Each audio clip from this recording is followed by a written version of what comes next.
আমাদের যে মিছিল শুরু হয়েছে এই মিছিল গণতন্ত্র ফিরিয়ে না আনা পর্যন্ত শেষ হবে না। মিছিল ক্রমাগত বড় হবে এবং আমাদের উপর যতই জুলুম চাপিয়ে দেওয়া হোক, থানায় থানায় ছাত্রলীগের কর্মীদের তালিকা করে দেওয়া হোক, প্রত্যেকটি বাসায় গিয়ে বাবা মাকে অপমান অপদস্থ, টাকা চাওয়া, এটা চাওয়া সেটা চাওয়া, হুমকি দেওয়া ধামকি দেওয়া, যতই তারা চাপিয়ে দেওয়ার চেষ্টা করুক, সার্টিফিকেট বাতিল করুক, এটা করুক সেটা করুক, আমরা আমাদের লড়াই চালিয়ে যাব এবং বাংলাদেশের যে কোনো মূল্যে আমরা বাংলাদেশে গণতন্ত্র ফিরিয়ে আনবো। এটি আমাদের ব্যক্তিগত, আমাদের সাংগঠনিক কিংবা আমাদের দলীয় সংকীর্ণ দৃষ্টিভঙ্গির কোনো বিষয় নয়। একটি রাষ্ট্র গণতান্ত্রিকভাবে পরিচালিত হবে। একটি রাজনৈতিক দল, আমরা যে রাজনৈতিক দল করি সেটি সবসময় ক্ষমতায় থাকবে না সেটি ভেবে কিন্তু বাংলাদেশ ছাত্রলীগের কর্মীরা রাজনীতি করে না। আমরা রাজনীতি করি সমাজ বদলের জন্য, দিন বদলের জন্য, একটি ইতিবাচক পরিবেশ পরিস্থিতি তৈরি করার জন্য। যে কারণে এই মুহূর্তে বাংলাদেশে আমাদের ব্যক্তিগত সীমাবদ্ধতার চেয়ে দেশ যে বিপর্যয়ের মুখের মধ্যে রয়েছে, আমাদের লাভ অলাভের চেয়ে গোটা দেশ যে সংকটের মুখে রয়েছে এবং জনগণকে অপ্রাসঙ্গিক করে দেয়া।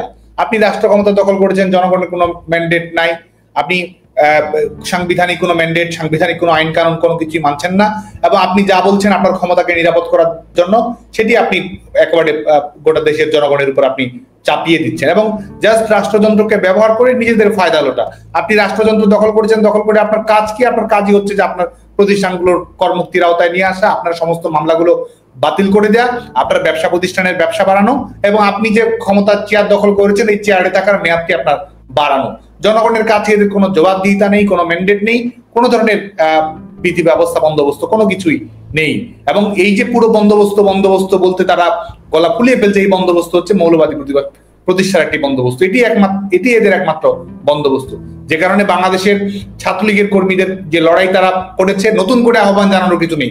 ছাত্রলীগের কর্মীরা লড়াই শুরু করেছে, এই লড়াইয়ের শেষ আমরা দেখব। বাংলাদেশে গণতন্ত্র আমরা ফিরিয়ে এনে আনবো এবং শিক্ষার্থীদের কাছে আমরা বলতে চাই আমাদের সীমাবদ্ধতা থাকতে পারে কিন্তু আমাদের আন্তরিকতা শিক্ষার্থীদের প্রতি সবসময় সংবেদনশীল থাকবে।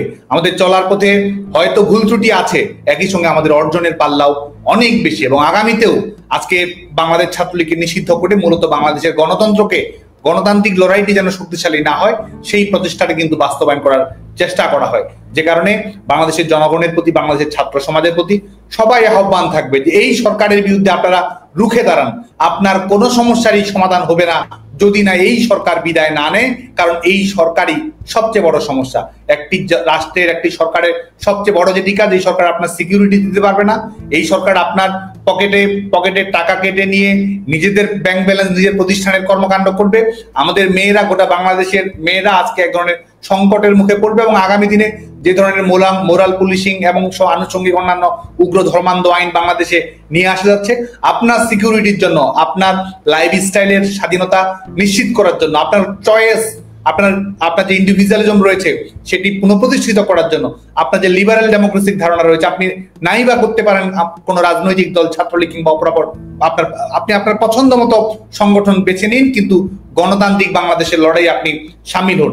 এই সরকারের যতদিন স্থায়িত্ব থাকবে আপনার ব্যক্তিগত সমস্যা বাড়বে, মানুষের জীবন সংকটের মুখে পড়বে এবং গণতন্ত্র ক্রমাগত পরাজিত হতে থাকবে। যে কারণে বাংলাদেশের সমস্ত দল মত নির্বিশেষে ছাত্রদেরকে, যারা রাজনীতি করছে, যারা করছে না, যারা আন্দোলনে যারা ইতিবাচক ভাবে অনেক সময় নেতৃত্ব দিয়েছে, সবার প্রতি আহ্বান থাকবে যে আমাদের একটি নিরাপদ বাংলাদেশের জন্য, আমাদের একটি স্থিতিশীল বাংলাদেশের জন্য, আমাদের একটি ভারসাম্যের বাংলাদেশের জন্য, আমাদের একটি উদার গণতান্ত্রিক বাংলাদেশের জন্য, আমাদের একটি প্রতিযোগিতামূলক গণতান্ত্রিক আবহের বাংলাদেশের জন্য, আমাদের একটি প্রতিনিধিত্বমূলক বাংলাদেশের জন্য, আমাদের একটি জনগণের কাছে দায়বদ্ধতা সম্পন্ন বাংলাদেশের জন্য, আমাদের একটি জনগণের ক্ষমতা জনগণের কাছে ফিরিয়ে দেওয়া বাংলাদেশের জন্য। এই সরকারের পতন ঘটানোর কোনো বিকল্প নেই। আপনার উপর দমন চালানো হচ্ছে, আপনি প্রতিবাদ করতে পারছেন না, আপনি কথা বলতে পারছেন না, আপনার জায়গা থেকে আপনার মতো করে আপনি প্রতিবাদ করুন, আপনি এদেরকে বয়কট করুন, আপনি এদের বিরুদ্ধে নৈতিকভাবে আপনার লড়াই সংগ্রাম অব্যাহত রাখুন।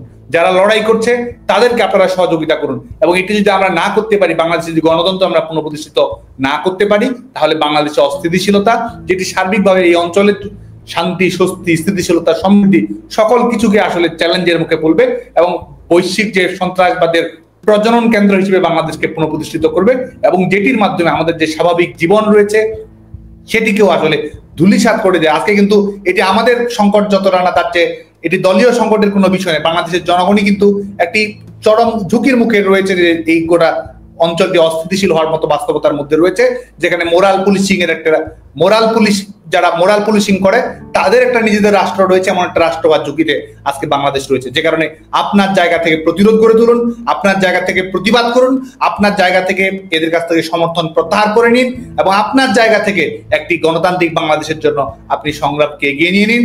যতই তারা জুলুম চালাক, যতই তারা অত্যাচার নির্যাতন করুক, যতই তারা নিজেদেরকে সদম্ভে আত্মবিশ্বাসী করে নিরাপদ রাখার চেষ্টা করুক, জনগণের প্রতিরোধের সামনে এদের কাচের দেয়াল গুড়িয়ে যেতে বাধ্য।